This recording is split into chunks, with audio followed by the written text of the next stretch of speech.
So the NASCAR community is up in arms and hotly debating the brand new package for 2019, as today was the first real day where NASCAR has rolled this thing out to show to the world exactly what the racing at most of the tracks for next year will look like. And certainly, as a lot of these NASCAR things tend to end up being like, we have varying opinions on one side of the spectrum and on the other side of the spectrum. So let me first play it down the middle before I give you my kind of true assessment of what we're going to be looking at and seeing next year. There are some positives for those of you who follow NASCAR and have complained about the current product, meaning the current style of racing.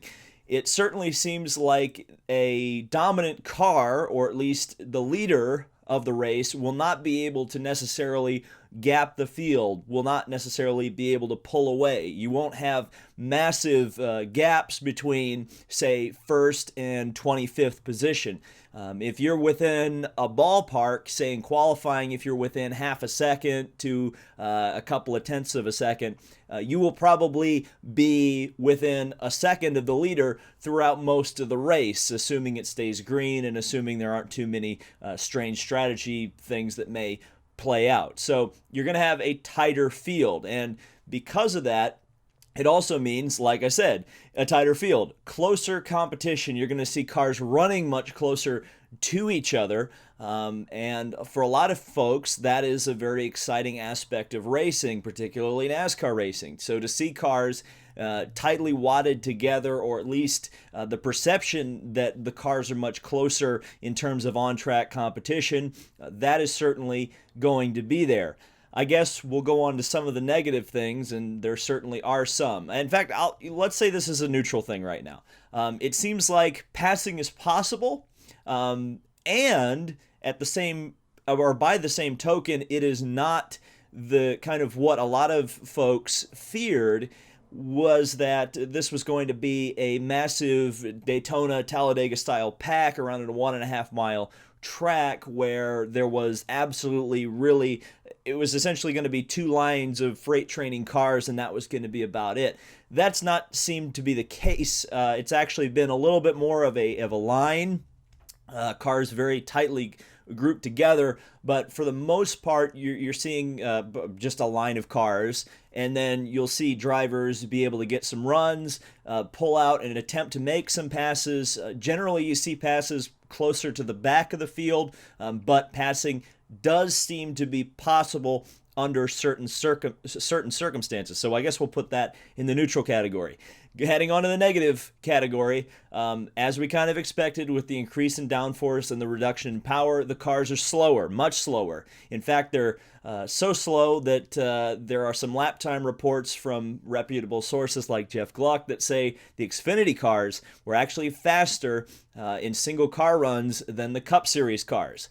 That also leads to the problem, or I guess not necessarily a problem, but it's a problem when we're talking about a top level of motorsport, is that the cars are flat out all the way around Las Vegas Motor Speedway. Again, this was expected. This is what NASCAR kind of wanted to accomplish. So for a positive, I suppose they accomplished getting the cars to a point where they're able to flat-foot it all the way around the racetrack. Unfortunately, this has not gone over very well with the drivers, and one particularly high-level driver has already commented on this and had a pretty scathing quote for it. So the drivers don't like it. And that's probably going to be a major hurdle to go over. The drivers that have spoken about it aren't necessarily the most favorable on it. And in fact, at one point during the live stream, there was a couple guys in the booth. Unfortunately, I'm not familiar with them. I don't know who they are. But at one point, the guy forgot he was on a hot mic and said, "Well, I don't really like that the 3 car can't pass anybody." So make of that what you will. So I guess what I'll do here is give you my opinion and kind of give you a little bit more perspective about kind of my observations about this, and also kind of bring in some of the quotes from some of the drivers talking about this, because it is definitely going to be polarizing, I think, especially up until the first race for this package at Atlanta. A lot of people are going to be debating this, whether or not it's going to work. And really, we aren't going to know if it's going to work until then. So I think we should keep that kind of caveat in your mind when I'm talking about this, is that things could change. And if they do, I'm more than willing to come out and say I was wrong or I was right about this. But the first quote is telling, and this one was taken by Jeff Gluck, or recorded by Jeff Gluck, and it comes from Kyle Busch. Now that's going to affect your opinion of what is said right now, whether or not you think that Kyle Busch has a valid opinion. But Kyle said, we've taken the driver skill away from the drivers in this package. Anybody can go out there and run wide open. You, the media, referring to the media, can probably do it. It's a lot more of a mental game. It's going to be a lot more of a chess match, thinking about how you'd make moves, how daring you will be. So, again, sounds an awful lot, at least from what Kyle Busch is saying, like a Daytona Talladega race. And in a lot of ways, it seemed a lot more like the Daytona Talladega races, maybe like the 2013 package, or maybe you go even further back and you start looking at 2000 prior to the addition of the wicker bill on the roof of the cars. That's probably what we're looking at a lot of these 1.5 mile tracks. Now, Kyle Busch coming out and saying anybody could do this is not the most, the most glowing review of this package. And it's certainly not the most advertiser-friendly way of putting it. Let me explain. Well, I don't think there's a lot of explanation necessary for at least the first part of this, is that if you say anybody can do this, what makes the drivers that are participating in this special? What makes them the daredevils? What makes them the best of their craft? And I know a lot of people will say this is probably Kyle Busch politicking. He's had one of the best cars, and he's certainly been one of the best drivers of the last 3 to 4 years. And you have to think that he sees this package. I mean, he's been very critical of plate racing in the past. In fact, at one point, a Talladega race a couple of years ago, he and his entire team decided just to run at the back the entire race to protect their points position. So he's never been the biggest proponent of this style of racing. He clearly doesn't like it. I mean, the Real Racetrack comment as well about Talladega certainly puts him in that category of not liking this style of racing. And that being said, I'm willing to trust Kyle Busch's assessment of this, because a lot of people will remember and have already drawn comparisons to the fact that after Kyle Busch won one of the first, if not the first, Car of Tomorrow races, I think it was at Martinsville, he got out of the car and immediately said, this car sucks, this car is a pig to drive, and it won't produce very good racing. And I think history ultimately proved Kyle Busch right on that particular issue. Now, I know there were some people who really liked the COT style of racing, specifically after they got rid of the rear wing and went to a more conventional spoiler on the rear of the cars. But I don't think that changes the fact that Kyle Busch is a pretty good test driver, so to speak. He's a driver who has a very good feel for a car and will know exactly what it's going to do after just a few laps of running. Exactly the situation that we've seen here. And that goes to another big point. By the way, he's probably going to get a fine, because he usually does, or he'll get put on super secret probation or whatever. And when he does, you're not going to see a whole lot of dissent from the rest of the NASCAR drivers. Some people have been speculating if Brad Keselowski is going to come out and make a few more comments. He's already made some comments that are pretty disparaging of this current direction of NASCAR. I would probably guess not. I think a lot of the drivers were waiting for somebody to stick their neck out on the line, and Kyle was the first one.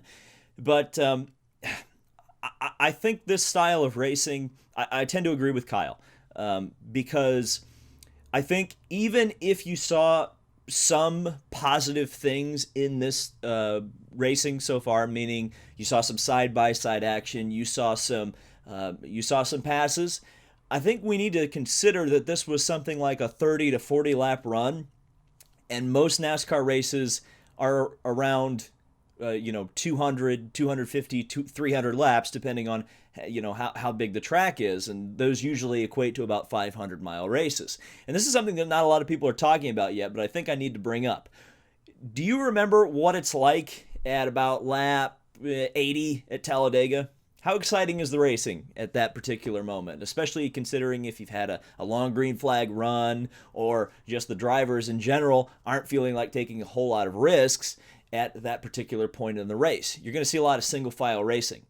So it's definitely worrisome that in a test session, a controlled environment, a place where they said, hey, we're going to send you out there for 40, 50 laps, go out there and try to knock the walls down so we can figure out exactly how this package is going to race. So we're assuming that, the drivers were probably running at 95%. They weren't necessarily going to lay their lives on the line, to make moves. But at the same time, if you think that the drivers weren't out there trying to pass every single person on the track, you're lying to yourself, because they were certainly going out there, going hard, trying to figure out how, when, and where they could make moves. And we only saw a handful of passes, and we didn't see a whole lot near the front of the field. And this is part of what I think this package has created. And there was certainly a time, especially, I saw a pass, it was toward the front of the field. I think Bubba Wallace had gotten up there. He had a run, pretty massive run down the back straightaway. He pulled out, heading into turn 3, and then you could just see it. It was visually, and this is with a camera that's not even shooting in HD, way from the other side of the track, looking at the backstretch. You could visually see that when he pulled out to make that move, it was clear that he hit a massive wall of air, and the car just, stopped, essentially just, hit the brakes, and then fell back, especially when the car that was on top of him, I think it was the 47 car of Ryan Preece, and once Preece chopped across the front of him going into turn 3, it was all over. And I think that's what we're going to see a lot of, especially the further you get up in the pack. The guys who are going to be leading, or at least the guys who are going to get to the front, are going to do it very early. You're going to see the guys like Truex. You're going to see the guys like Harvick. They are going to move up to the field very, very quickly. They're going to get to the front, and then nobody's going to be able to pass them for the rest of the race.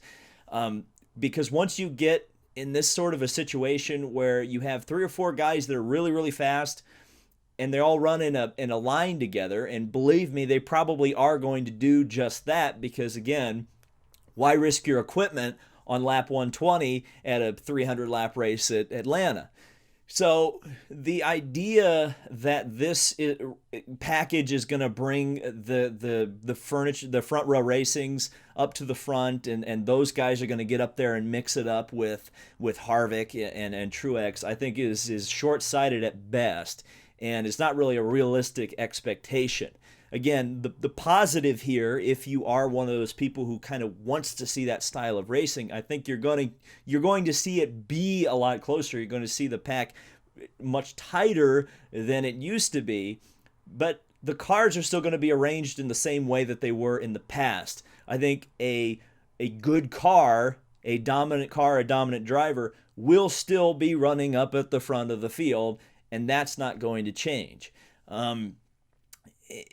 And is there going to be a lot? Are there going to be a lot of lead changes? Probably not. You may get some exciting racing for 20th, but it's going to really be determined on whether or not Fox Sports and NBC want to point their cameras in the direction of that particular battle. Will kind of be the determining factor of whether or not you get to see that good racing. So I don't know. It doesn't look necessarily positive from where I'm sitting, but again, I have been somebody who's come out, early on and said this isn't going to work.